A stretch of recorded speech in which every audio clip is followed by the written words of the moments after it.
Well, Governor Tim Walz will be in office for just 9 more months. And tonight he's reflecting on his time in office, everything from the aftermath of Operation Metro Surge to his handling of the massive fraud crisis.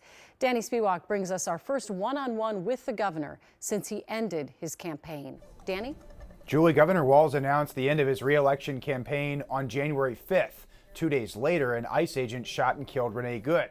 Now that Operation Metro Surge has ended, we talked with the governor about his response to the Trump administration, fraud, and his decision not to run for a third term. 2 months ago, Governor Walz changed Minnesota politics by ending his re-election campaign. You've said it was a decision you made with your family. Was there anyone in the party that came to you and said, "We don't believe you can win, you need to step aside"? Well, no, not directly. I'm sure they might have thought it. In fact, it was kind of just the opposite of a lot of allies, and there was a lot of polling.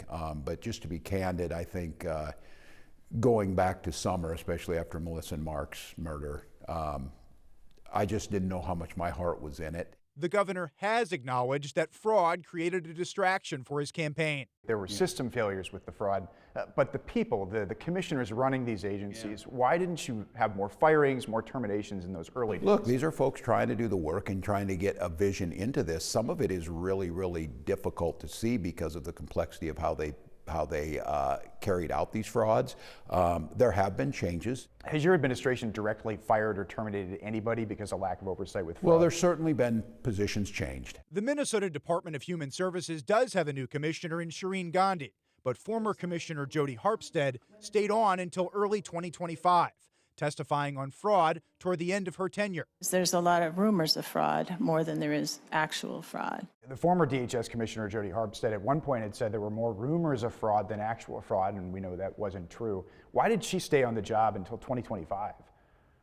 Well, I think, delivering the services that she needed to deliver, that us trying to understand exactly how deep this went. These cases sometimes last 2 years. In a supplemental budget request this week, the governor proposed more anti-fraud measures, plus an expansion of child care tax credits and financial relief from Operation Metro Surge. When's the last time you spoke to the president or somebody in his administration? Now it's been several weeks. Walz asked the Trump administration about who was detained, including how many kids, but he says they never responded.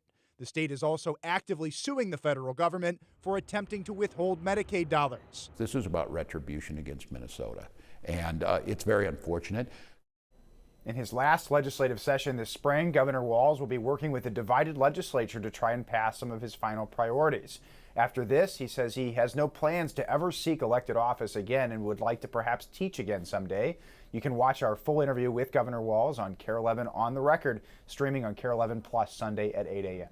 Julie. Really interesting. Look forward to the full interview. Thank you, Danny.